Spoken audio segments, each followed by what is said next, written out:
Good day viewers, welcome to another edition of the Daily Strange Stories. I'm John Brown. I hope you're enjoying a relaxing weekend and cherishing quality time with loved ones. Our lead story for today. South Africa's cash-in-transit heist crisis, robbers go empty-handed in Soshanguve Heist. CIT guard guns down 2 colleagues. Cash heist suspect killed in police operation. OR Tambo CIT robbers sentenced to life in prison. South Africa's cash-in-transit industry is facing a growing crisis, with recent incidents highlighting the dangers and failures that plague this high-stakes world. In one striking example, a group of robbers has attempted a bold heist in Soshanguve, only to leave empty-handed after their plan fell apart. At the same time, a tragic event has unfolded where a cash-in-transit guard has turned his firearm on 2 colleagues, leading to a heartbreaking loss of life. These events, happening just days ago on November 13, 2025, underscore the pressures and risks that security personnel encounter daily in a country where such robberies are becoming alarmingly common. The Soshanguve incident has drawn widespread attention due to its dramatic failure. On that Thursday, nearly 15 armed suspects targeted a cash van in Block XX of the area north of Tshwane. They began by ramming the vehicle with a Mercedes-Benz, forcing it to halt abruptly. Gunshots echoed through the air as the attackers tried to gain access, even resorting to explosives to breach the van. Despite their efforts, the suspects could not reach the money inside. Instead, they grabbed the security officer's firearms and fled in multiple getaway cars. No one suffered injuries in this encounter, but the scene left behind a burning vehicle that had been used to block the path, creating a chaotic roadblock.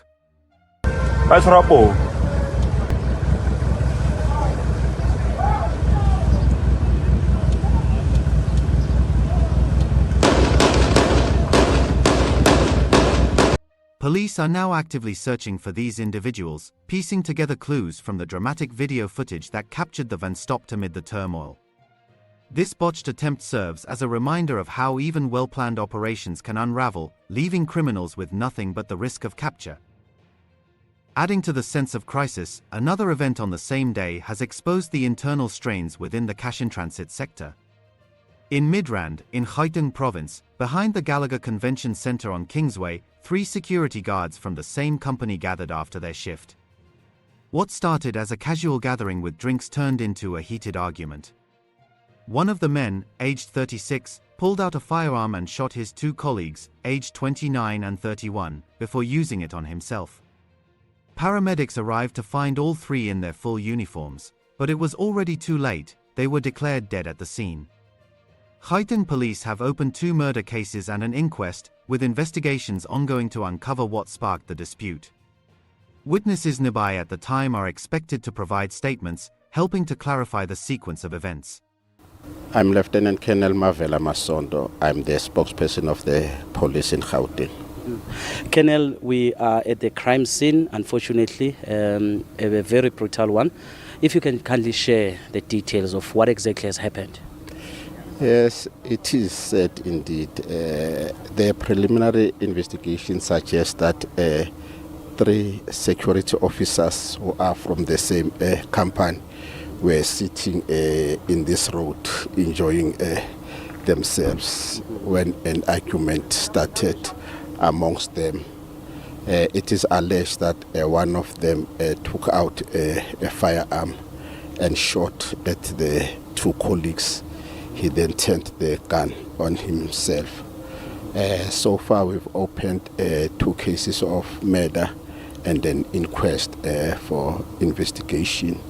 So it is revealed that they were on duty today. They knocked off around about 11:30 when they then came here to enjoy themselves.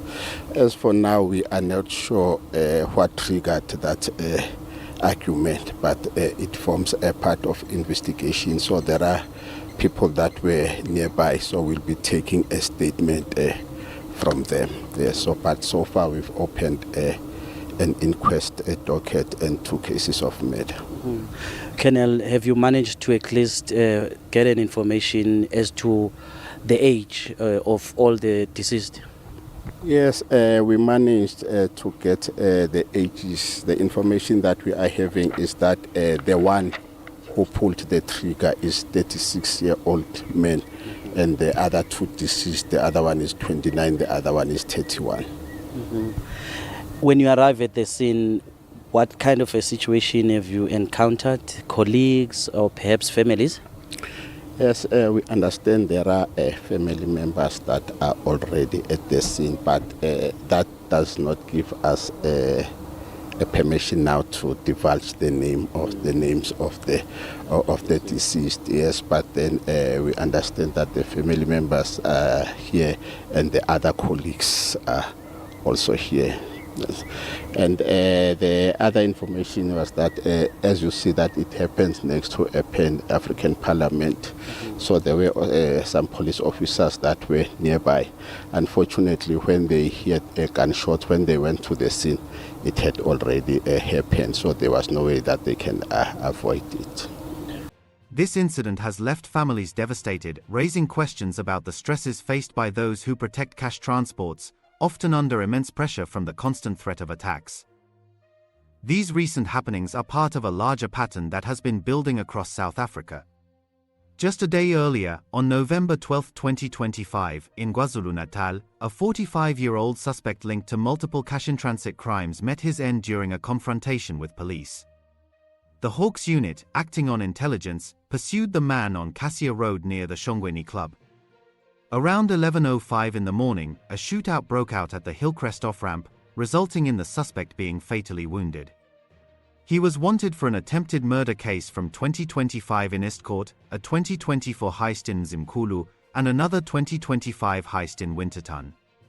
The Independent Police Investigative Directorate is now handling the probe into this encounter, examining the details of how it unfolded.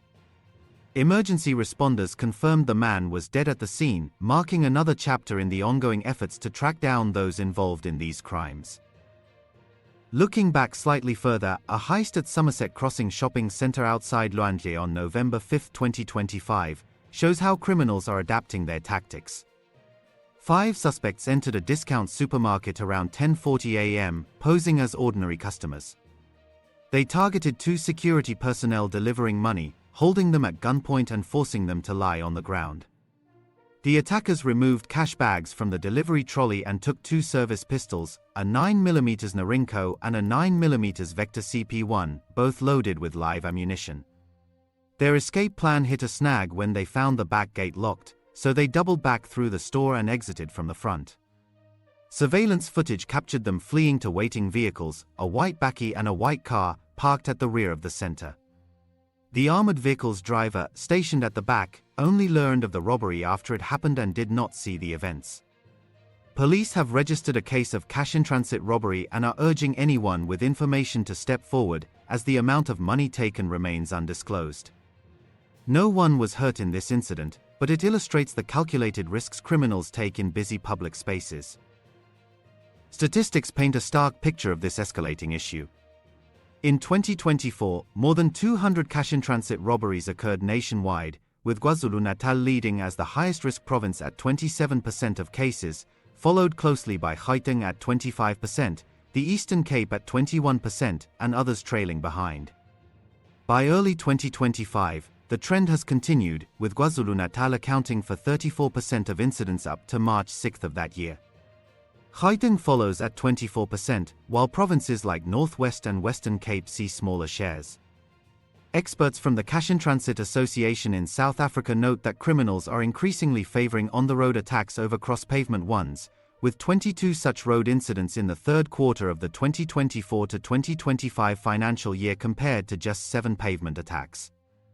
Perpetrators carefully plan these, considering their own safety, escape routes, and the low chances of getting caught or injured. This shift suggests a strategic evolution, where attackers prioritize scenarios that allow them to strike armored vehicles in motion, often using heavy firepower to force entry. Delving deeper into the roots of this crisis reveals a network of organized groups that operate with surprising sophistication.